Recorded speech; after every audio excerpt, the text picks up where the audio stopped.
The story began with me, a wealthy man named Song. I worked as a manager at Barron Bank in Bususan. One morning, I prepared for work and left home with my daughter Sasha and my younger son Tom.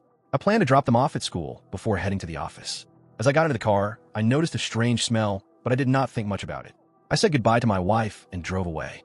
After a short while, I heard a phone ringing nearby and asked my daughter to answer it. She replied that it was not her phone. Confused, I checked the glove compartment and found a phone lying inside. I assumed it might belong to the driver.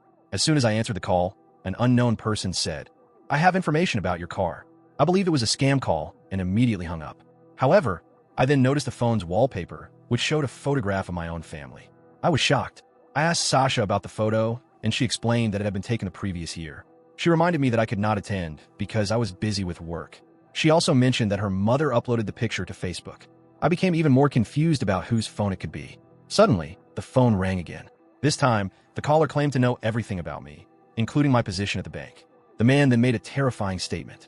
He said that a pressure-sensitive bomb had been planted under the seats, and that if anyone got out of the car, it would explode instantly. I assumed it was a terrible joke and hung up once more. A little later, I stopped at a gas station. Just as I was about to step out of the car, I received another call.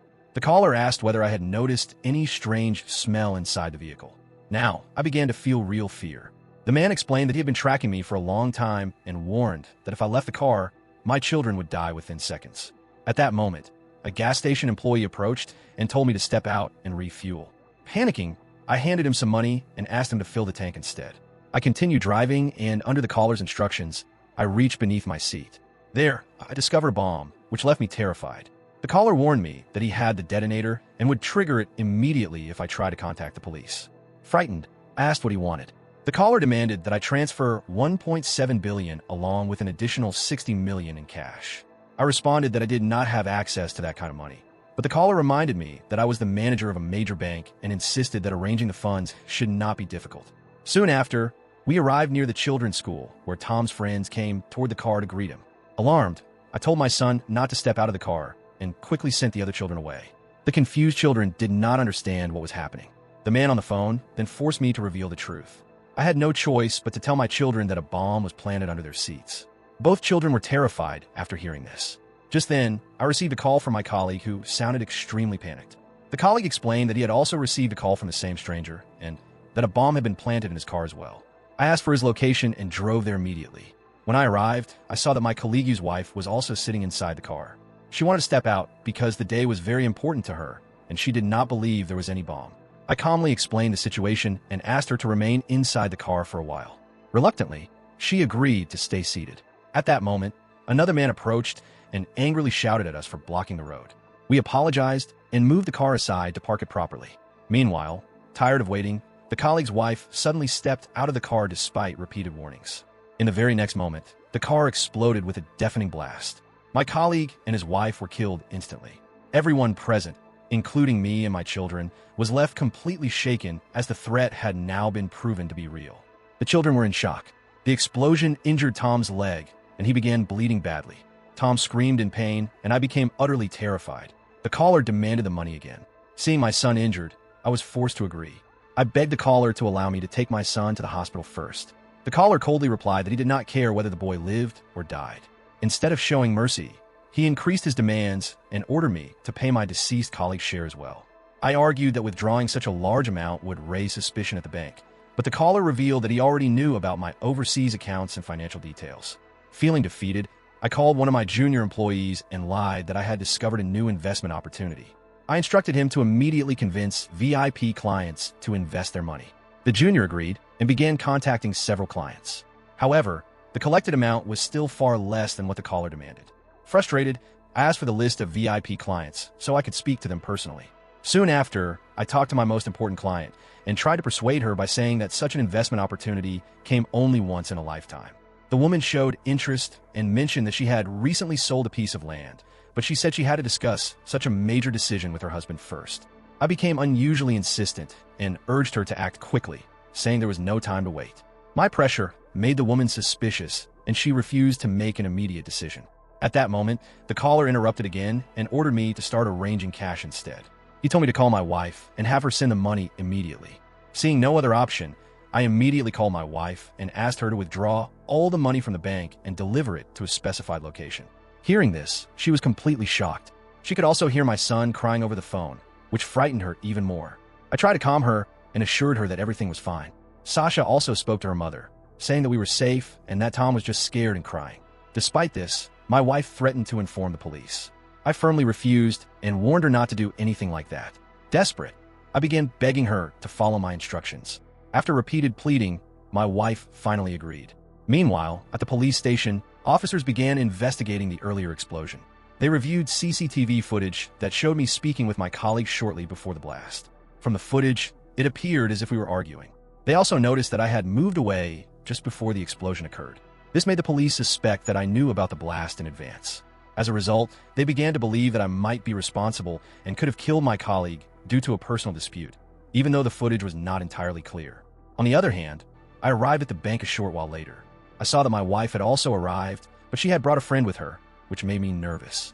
My wife went inside to withdraw the money while her friend approached the car and started knocking on the window to talk to me. Frightened, I signaled her to stay away and quickly drove off.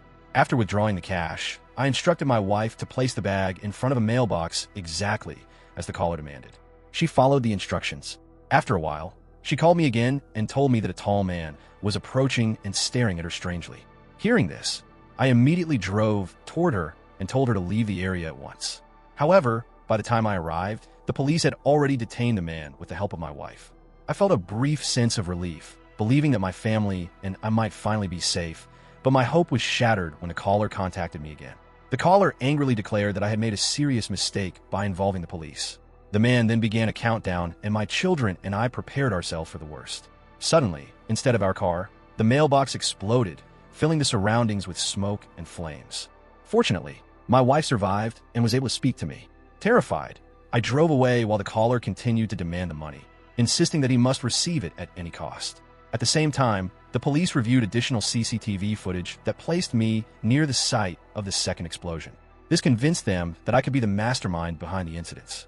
Police units were deployed to search for me. Meanwhile, I called my junior employee and learned that the full amount of money had still not been collected. Enraged, I yelled at him in frustration.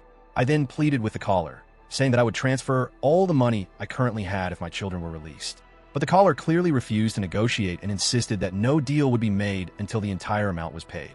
Meanwhile, my son Tom was bleeding heavily and was close to losing consciousness. I once again begged the caller to allow me to take my son to the hospital first, but the man showed no mercy. A short while later, a police officer approached my car and asked me to step out to talk. I refused and sped away, desperately searching for a hospital. The police responded immediately by launching a full pursuit. Several patrol cars and helicopters were deployed to chase me. After an intense pursuit, the police finally surrounded my car, leaving me with no way to escape. An officer approached and ordered me to get out of the car. With no other choice, I revealed the truth that a bomb had been planted under the seats. I warned them that if they did not let me go, I would detonate the bomb along with my children. Hearing this, the officers were stunned. Soon, the bomb squad was called to the scene. The commanding officer prepared a sniper as a precaution, treating me as a potential threat. When the children were asked to step out of the car, I panicked and refused to cooperate. A female officer approached carefully and pleaded with me to let the children go. Distraught, I refused and showed her the phone that was still connected to the caller. The officer realized how critical and dangerous the situation truly was. She handed me bottles of water and a walkie-talkie so the police could monitor what was happening. Once the officers moved back, I placed the walkie-talkie near the phone and attempted to speak to the caller. There was no response at first. Then I received a message instructing me to throw the walkie-talkie out of the car. With no choice, I followed the order while the officers watched in confusion. I looked around at the gathered crowd and suddenly realized that the caller might actually be among them.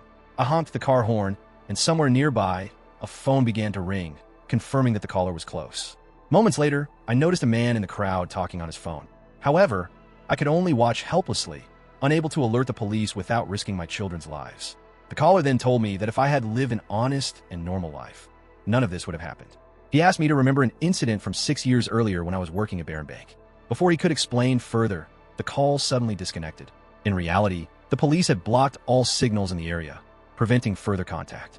An officer asked me to hand over my phone, and I cleverly gave them my personal phone instead of the one provided by the criminal. The bomb squad inspected the car and discovered that the explosives were installed only under the front seat, not under the back seat. This meant my children were not directly sitting over the bomb. Tom was immediately taken away for medical treatment. However, Sasha refused to leave me alone. When the police tried to pull me out of the car, Sasha noticed a sniper positioned at a distance, aiming at me. Seeing this, she made a shocking decision and suddenly ran to the front seat, making sure she could not be separated from me. I became emotional and asked why she did that and how she realized there was a sniper targeting me. Sasha replied that she would not leave her father alone like that. Meanwhile, the female officer argued with the police chief, saying that placing a sniper had frightened the girl. However, the chief insisted that I was the main suspect because there were no call records with any unknown number on my personal phone. Shortly afterward, a young man named Sam arrived and claimed to be my brother. He asked for permission to speak with me. The police believed he might persuade me to release my daughter, so they allowed him to approach. As Sam got closer, he revealed something shocking. He was actually the caller behind everything. Enraged, I immediately grabbed him, but Sam threatened to detonate the bomb. He said he was not afraid to die because he had nothing left to lose and that everyone nearby would be blown up with him. Terrified, I begged him to spare my daughter and promised that I would arrange all the money.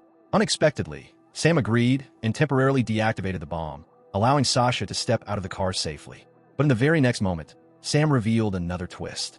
He had already activated a timed explosive, and only 18 minutes remained. He announced that he was taking Sasha with him and warned that if he did not receive the money in time, he would kill her. With that, Sam took my daughter and left the scene. The police did not stop him because they still believed he was my brother. Meanwhile, I drove off in a frantic pursuit, followed by several police vehicles. At the same time, my wife watched the events unfold on television. She was shocked to see a man claiming to be my brother because she knew this was not true. She immediately called the police and informed them that the man was an imposter. By then, however, it was already too late, as Sam had disappeared. A short while later, I contacted one of my superiors and desperately asked for a loan, telling him it was a matter of life and death. He refused outright. He explained that I had already taken a large amount of money from clients without authorization and that the bank was preparing to file a fraud case against me. Hearing this, I was devastated. As a last attempt, I called my wife and asked her to transfer all the money from my accounts to the caller. Sam then contacted me again and instructed me to come to a ship dock.